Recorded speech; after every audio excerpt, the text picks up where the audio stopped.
I enjoyed using this because I didn't have to take along a lens and some battery and a camera strap. I just held this in my hand, just like this, and look how small that is. And if I wasn't going to take any pictures, I could just basically palm this or stick it in my pocket. Truly a pocket camera. Sometimes people say, here's a pocket camera. And a lot of these pocket cameras really can't fit in any pocket I have. But this can. And ND filters, which I got 3 of them, they are quite rugged. So if I wanted to take some long exposure shots that was really bright, then I could just slip it on just like that. It's easy, real easy. No screws, nothing. And the only thing I missed about it is probably a grip, but then that would make it less inconspicuous or more conspicuous. The other advantage of this, I think, is that if I wanted to take a picture of someone doing something I think cool or somebody who looks interesting, this is not as obnoxious as a camera in their face, right? I mean, I wouldn't go in anybody's face regardless. However, if I held up a camera, a proper camera, a big camera, a bigger camera, it would be easier for people to notice I'm taking a picture. But if you just held this up, it doesn't seem as invasive.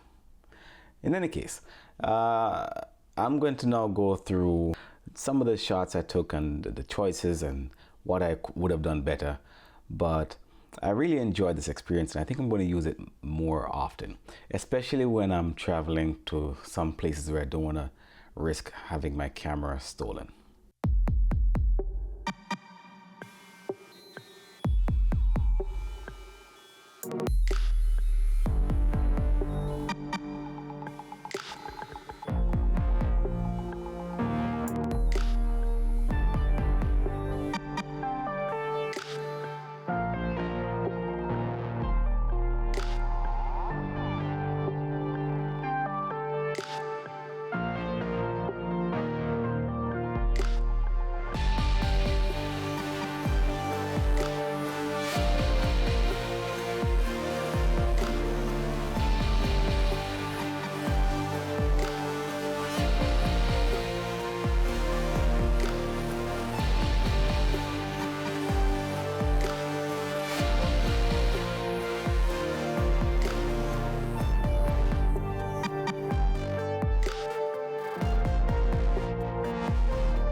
I'm gonna start with this one, and first of all, this is how it was when I first brought it in to do some edits, some small edits, not a lot. I just used the auto, dragged up the contrast, and this is what it looks like. Now if I turn on HDR, it just brings in so much more detail. I'm not sure if how this translates on YouTube, but I'm actually going to try to print a couple of these like this, see what it looks like. But in any case, so I'm going to put on the screen over here, you see the shutter speed and so on and so forth. All right, so I use the ISO 400 and it's a fixed aperture. Unfortunately, you can't adjust the aperture on this action cam. I also wish it had a histogram on the camera itself. Most of the time I had to eyeball it, which it turned out okay. Most of the shots were reasonably well exposed. And because I shot in RAW and JPEG, then I am still able to push and pull bunch of the settings. And I used 1/120th of a second. Didn't need to. I could have dropped the ISO and used maybe 1/80th of a second. It would have been fine. But I like this one. And this was taken in portrait. And all of these I turned on the HDR because it made a huge difference. Huge difference. Just allowed me to push the exposure a little bit more. All right. Now the unfortunate thing about the action cam is that you can't zoom in. Now if I had a zoom lens, I probably would have zoomed into this guy over here and then made him a little bit sharper. But to have him framed well within this glass would have been cool, I think. All right, and this lady was kind enough to allow me to take the picture of her preparing the desserts, which looked amazing, by the way. This is in the Moynihan Train Hall, which I realized it was built, what, in 1910 when I watched it? When I looked at the little billboard they had there. All right, this one I used an ND filter for because I used the 1.6 second exposure. Let me go back here 1 second. What did that say? Yeah, 1/6 second. Yeah, so 1.6 second exposure. And I wanted to get this lady still. So this lady was coming down the stairs and she was kind of struggling with her bag. And this gentleman was kind enough to go up and help her with her bag, which was fantastic. But if you look over to the left, you can see that this person is motionless and everybody else is blurry. So that was intentional. In retrospect, I wish I did a longer exposure to blur people out even more. And then there was somebody else standing still somewhere in the middle. But, you know, can't script these things all the time. In any case, I kind of like it because of the symmetry and the appearance or the ghost-like figures that are in the shot. This was at near one of the entrances of the Moynihan Train Hall, and they have some inverted buildings replicating the skyline, I think. But this is actually on the ceiling. So I just set the camera facing up using the front screen to frame the shot as best I could, and put a 2-second timer and took the shot. And this is also edited in HDR. So if I turn that off, that's kind of what it looked like. Looks alright, I guess, but the camera captured so much. And I like it. I really do like this picture. I do like this. And this one, the intent here was to capture this guy, because this is the lounge up here for the Moynihan Train Hall, Amtrak lounge, right? And then I think it was kind of interesting that everybody was down here standing in line, and you know, the rest of us common folk. And then this guy was up here just chilling, right? But it doesn't really capture the essence of what I saw while I was there. In any case, that was the intention. Now, what I could have done differently was probably, I mean, if I had a different camera, I could crop in and get maybe, see if I could get, let me crop in a little bit and see. Maybe kind of like this.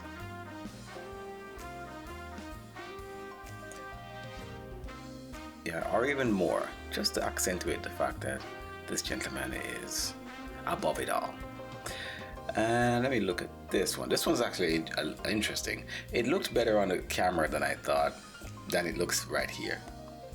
Now, what I would have done differently is to center this, right? Turn over. I didn't want to block the way though, so people were actively trying to get on the train.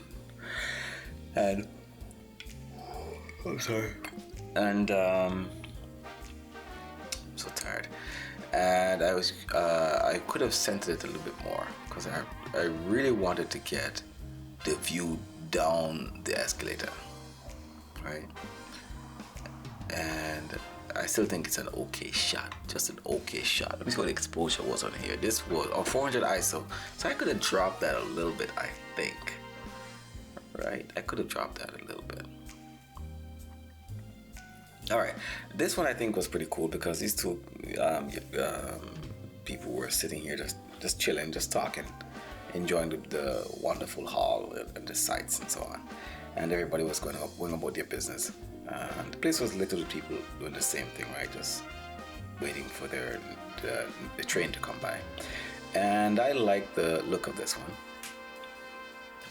And I just set this on the suitcase I had, so you can kind of see it here in the foreground. And this one's pretty cool, of a restaurant. I actually didn't go in here, but I like the decor of it, and it does look beautiful, so I just took this picture.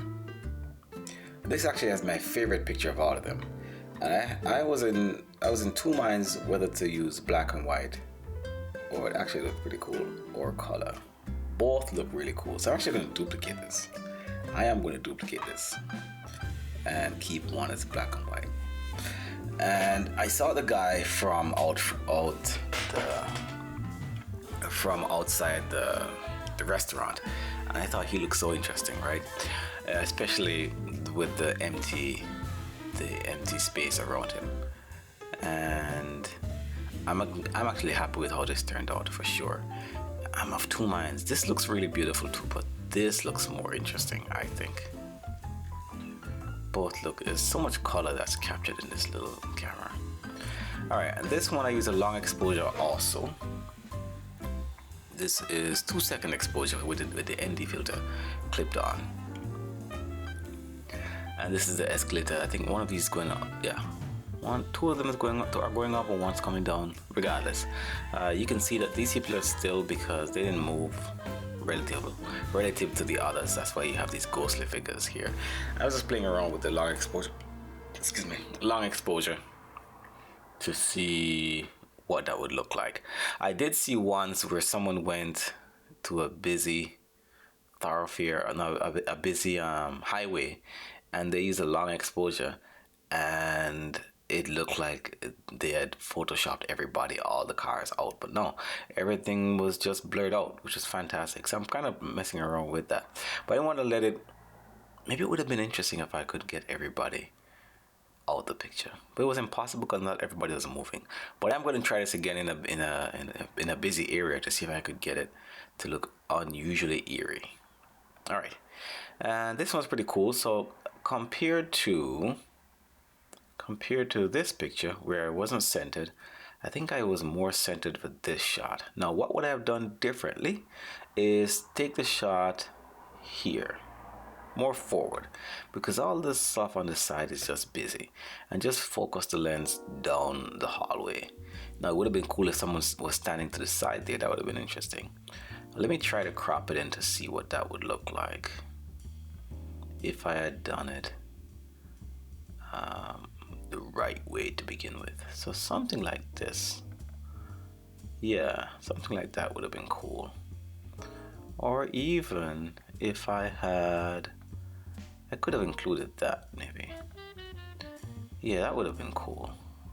That would have been cool. And this one also a long exposure. You can see the suitcase in the front here. I didn't have a tripod or anything. And I had the ND filter on here, and I used 1.6 seconds. And so these two people are standing relatively still, and all the other ghostly figures are mostly blurred out. There's a card coming this way. Mostly blurred out. And this is also edited in HDR. So take a look at what it looks like without HDR. Yeah. Turn on HDR, and that's what you get. By the way, if you're on Apple and you don't get you can't get HDR to turn on, you go to the Apple logo, hit System Settings. Not sure if that will pop up on the screen, but regardless, you go to System Settings. I'll stalk you through it. System Settings, and then Displays, and then you just look for High Dynamic Range and flip that on. Alright, I still like this picture because the intent was to blur most of the people out. It was kind of busy there. You can see people over here walking, people walking over here. I wanted to catch people as when the train came in. That's when a lot of people would be trafficked through this area. Alright, same with the intention here to blur the people out. Same kind of picture. By the way, in case anybody's asking what you can do with HDR off, if I wanted to raise the exposure, it's gonna look real ugly, right? So if I wanted to not the whites not to be blown out, I'd have to drop the exposure a little bit or something. If I turn on HDR, I have way more room to push the exposure. Right, HDR off, yeah. HDR on, so much better. All right, this one, what would I have done differently with this? I wish I had the foresight. I should have been standing there and waiting for someone to go up the stairs and then capture them right when they're at the top. Yeah, I think that would have been better. That would have been better. And then I don't think I needed to stand in the center. I could have been standing closer to the right or to the left. The subways are kind of grimy, man. I mean, I don't want to pretend like it's kind of artsy-fartsy, but you know what? It is kind of grimy. But there's something interesting about it too. It looks like, you know, it looks like when I go into a home, I can tell if it's well lived in.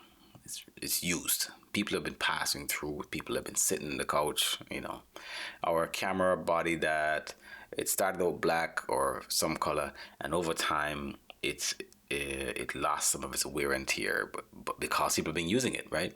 That's the interesting part of the subway. It's obviously being used, and people have been moving through this structure. That's the only interesting part about it, but it's grimy as juice, boy. All right.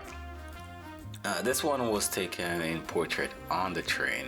Now I wish I had gone to the middle of the train right here and taken a picture this way, but it's still not too bad. You can see my suitcase in the way. The next set of pictures I take hopefully would be better framed. I was just so excited that this was gonna work. Let me see what this looks like in black and white. Actually doesn't look too bad. That makes it look better. I don't know what black and white does to make these ugly pictures look a little bit better. In any case, I think this looks way more interesting. I'm gonna leave it like that. Okay, this one might be the best hallway shot of them all, and I think I duplicated this. Yes, I did. Beautiful. So look what HDR does. So if you look in the back, let me leave it on for the color. Look in the background over here.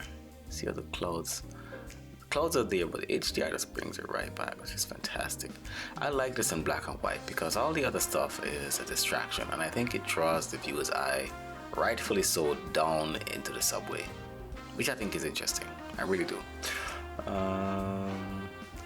In color, if I turn off HDR, the clouds are there. HDR just brings it right back. This was early morning too. Let me see what the exposure was. This was ISO 200. It's not too bad. 1/50th of a second. I could have maybe. No, I actually think this is fine. You know, I think this is fine.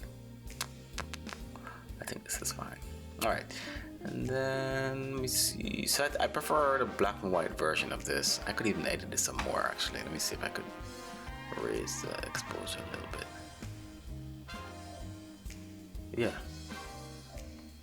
Yeah, like that. I do like that. Yeah, this is what I mean by the subway.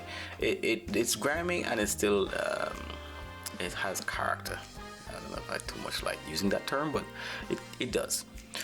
Just looks like a worn, well-used structure. Would it be nice if it was pristine? Yeah. All right. And this one was in the early hours of trying to figure out how I'm going to use this.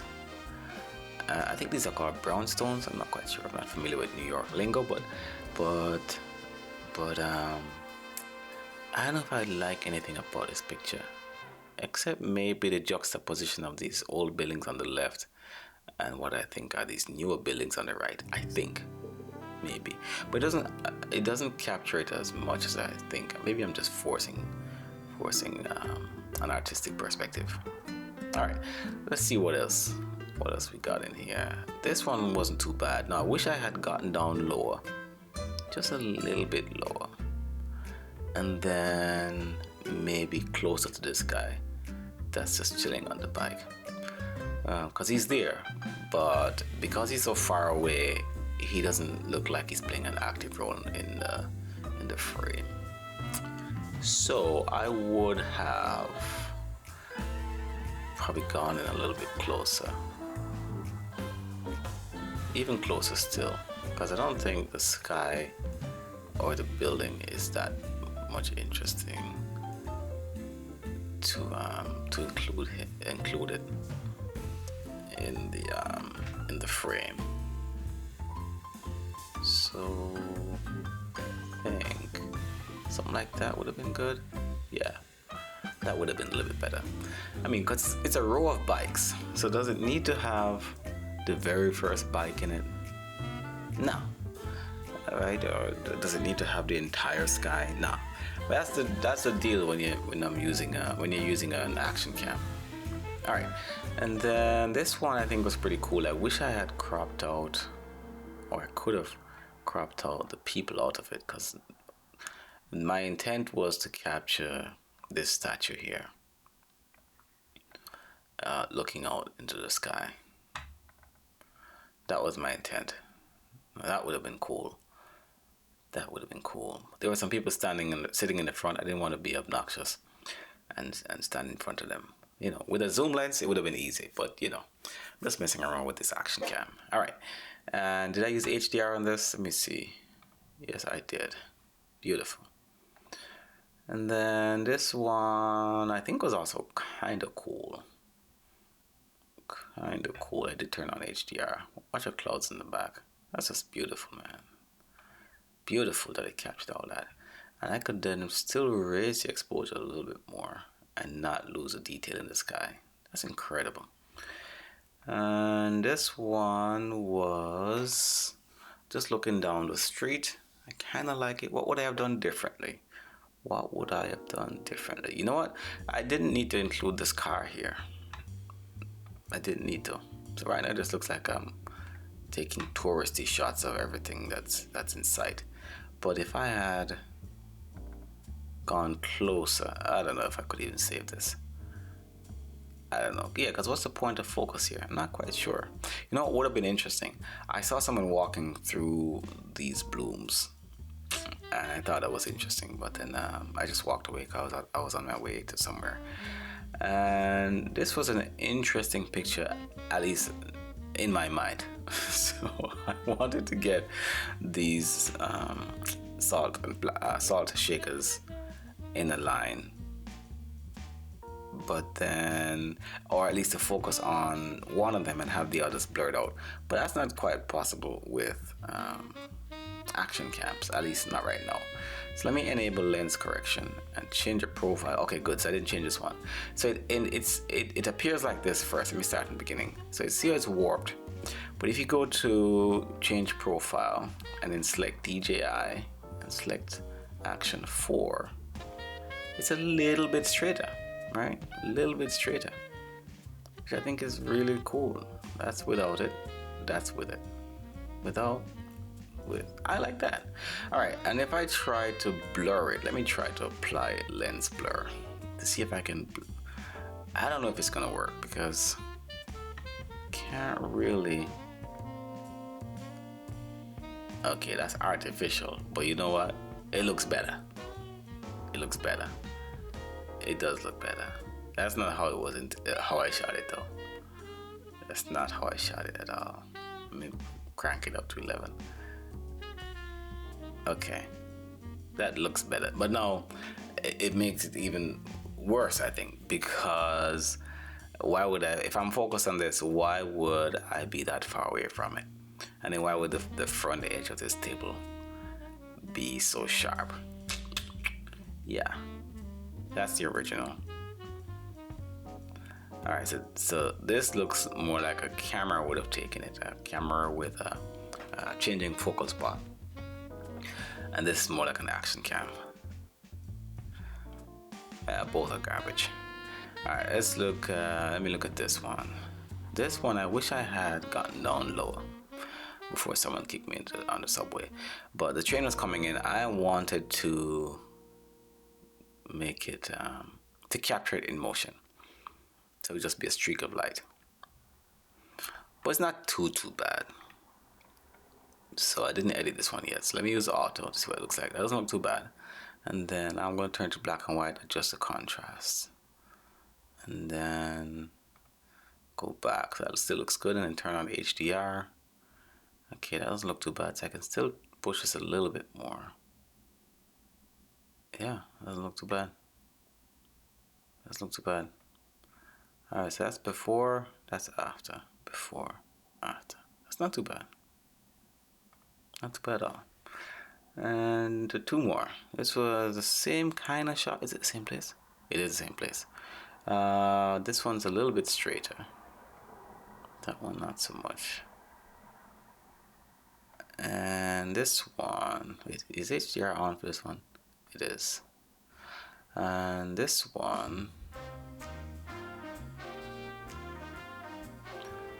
and the last one, the intent here was, I was trying this. I saw this in a YouTube video the other day.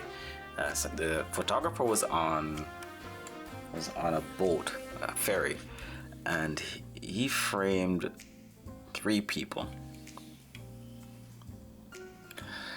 And in the windows of the ferry, and each seat row had a light, so it looked like, and I commented on this video that it was fantastic, each person had their own light and frame, which was fantastic.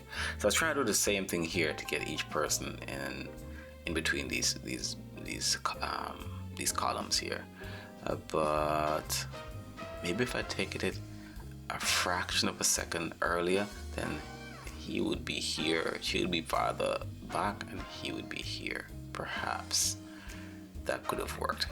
Alright, let me see what it looks like in HDR. Could push that a little bit.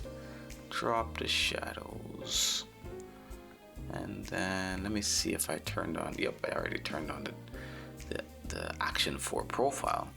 So it's not too bad. Now what would I have done differently, aside from taking it a couple seconds earlier? I would have probably cropped out this metal box here on the left. It's okay to leave with 34th Street. Or even by itself, 34th Street would have been a good picture, I think. But I would have cropped this out. And crop out the whole beam, I think. That would have been better. If I cropped out the whole beam. And maybe some more of the foreground. That would have been good. And some of the roof. We don't need all that. I think that would have been better. For sure. I'm actually gonna export it like this. And then I drop the shadows so it's not so grainy in the ceiling. Because this isn't the interesting part of it. Over here is. And I could raise exposure a little bit. I think that looks good. Alright, so that's my first experience using the Action 4 as a street camera, which is fantastic. Wonderful experience. I am going to keep doing this. It's just easier to reach for this rather than to reach for a camera and a lens choice, right? And then a strap, then you got to put it back in your bag. You know, the batteries are done, you got to take out this battery compartment, open the battery compartment, take another one out. The batteries for this are so small, you can fit 3 of them in your pocket, 3 or 4 in your pocket, right? So is the ND filter. The ND filter for these lens cameras, well, you guys know how this works. I mean, if you're watching this, you probably do. But yeah, if you have an Action 4 or an action camera, you have a good camera in your pocket. It's not just a video. It's really, really good. Really, really good. All right, take it easy.